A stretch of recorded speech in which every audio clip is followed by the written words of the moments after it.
Hello and welcome back to WePC. Gaming and controllers often and quite literally go hand in hand. So when it comes to using them, you can be sure that there are plenty of gamers out there, including me, who are looking for the best. That's where the NACON Revolution Unlimited comes in. Straight off, you can tell that the Revolution Unlimited controller looks great.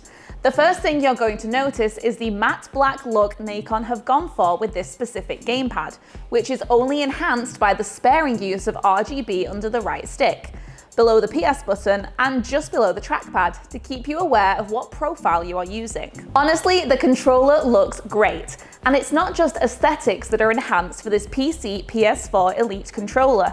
The functionality has been overhauled too. Compared to the standard DualShock 4 that players receive with their PlayStation 4 as standard, the Revolution Unlimited Pro controller is a much easier to hold controller.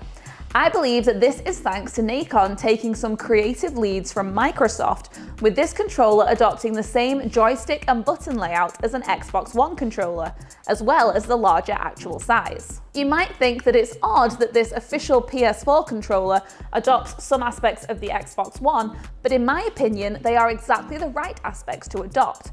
A bigger pad means it's easier to hold, and I much prefer the position of the D-pad. You might also be thinking about the weight of the controller thanks to its larger size. If you were thinking it would be heavier, you would be right, but maybe for more reasons than you expect. Just like the Revolution Pro Controller 3, the Revolution Unlimited features removable panels on the controller handles that can house weights of varying heaviness, allowing for a controller that feels perfect in your hands, even if it isn't at factory settings. The controller also features an additional 4 buttons on its back, much different to the standard DualShock 4. These are easily mapped via the controller software to whatever kind of function you could want, and can be changed on the fly with the profile button that also sits on the back of the controller. Then you get the analog sticks. If you aren't a great fan of the NACON Revolution Unlimited's factory setup, you can always switch out the thumbsticks entirely, or just the stick and grip itself. You can have a thick stick, thin stick, or a stick somewhere in the middle, which come in very handy to have as choices when it comes to competitive play. They are really easy to switch out and must have been included as options for the esports crowd, as that was who this controller was made for. The controller even comes with a hard case, charging connecting cable, and a cleaning cloth, possibly to help you bring your NACON Revolution Unlimited to different tournaments, or, as I used it, to keep it safe when not in use. The biggest and most notable difference between the Revolution Unlimited Pro controller and the Revolution Pro Controller 3 is the fact that this controller can be used wirelessly on the PC and the PS4. I'll start by talking about the PS4 and say that I noticed no real issues at all in using this controller. It functioned exactly as I would expect an official controller to with the PS4, with only 3 real differences to a DualShock 4. The first difference is that you can't turn on the console with the PS4 home button. That's a feature reserved exclusively for the DualShock 4. The same applies for seeing the amount of battery the controller holds on the PS4 itself. That's a DualShock 4 exclusive feature as well. The third difference is a little bigger though. In order to use the controller with the PS4 wirelessly, you have to connect the Bluetooth dongle that comes with the controller. It's not a huge requirement, but if you already have every single USB slot on your PS4 taken up by external storage, for example, then it could be an issue. But those are very specific circumstances. It connects wirelessly just as easy to the PC as well, but to be honest, I used a wired connection just for that seamless one-to-one input time, but that was just me going for lossless gaming. If you want to know about the battery life, I purposely gave the controller one good charge and then used it wirelessly for a good 7.5 hours, about 30 minutes more than NACON's official estimates. The actual connection process is really easy. Just turn the controller on, select the correct setting on the back of the controller, and you're good to go. Simple as that. If you've tried to connect a PS4 controller to a PC before, you will know just how easy it is to establish a wired connection. Once your controller is connected, the Revolution Unlimited keeps up its streak of being easy to use. If you do decide to buy yourself one of these controllers, you're going to want to start exactly where I did, on the software. Thanks to NACON's easy-to-use software, it is simple to tweak the Revolution Unlimited to exactly your preferences, with not only button mapping, but sensitivity and dead zone manipulation, allowing for quick twitch reactions in FPS games while compensating for its slight movements in a racer. You can actually create 4 separate profiles on the controller for PC and PS4 use, each one changing how the controller operates depending on your preferences. Let's talk about in-game performance though. This controller was designed with esports in mind, and that really shines through as you use it.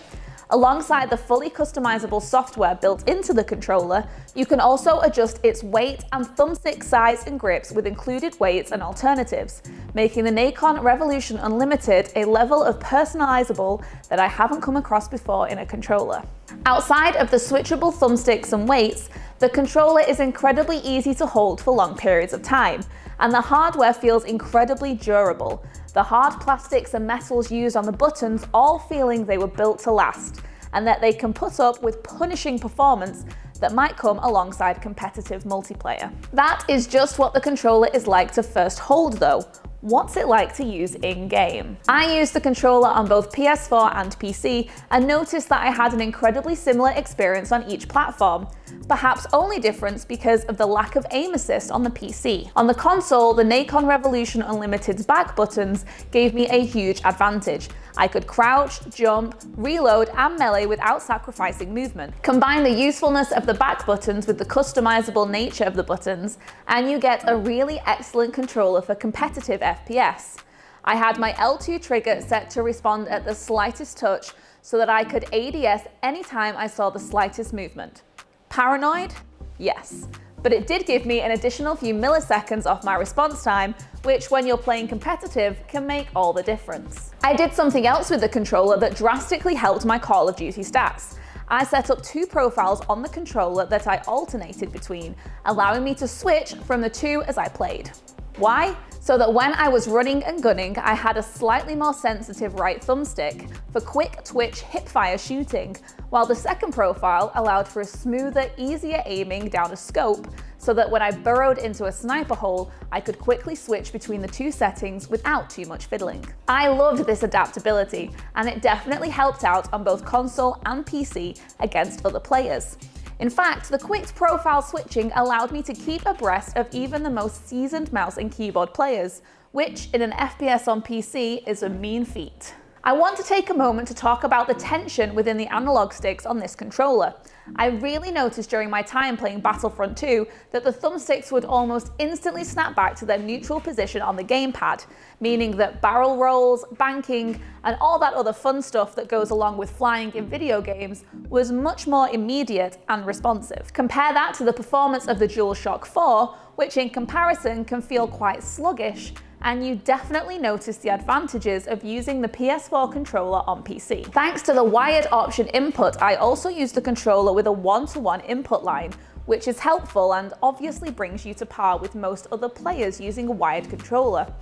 But I noticed no true input lag when I tested out the wireless option either, so really you can expect a lossless gaming input, whatever way you play. Rocket League was easy to play with the NACON Revolution Unlimited, and I have to say that I found the car much easier to control with this controller than with any other that I've used in the past, including NACON's own Revolution Pro Controller 3. I will say this, the arguments that my colleagues have about using a mouse when aiming is required definitely hold up, but maybe not as strongly against the Revolution Unlimited.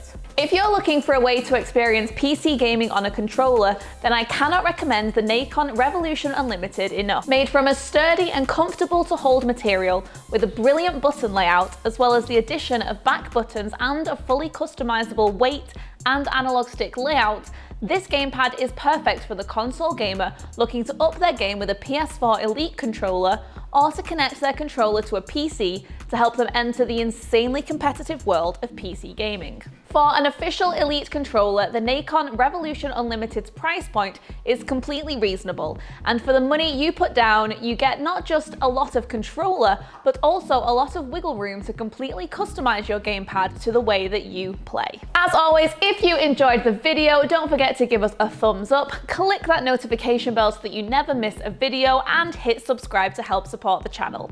And as always, I'll see you in the next one.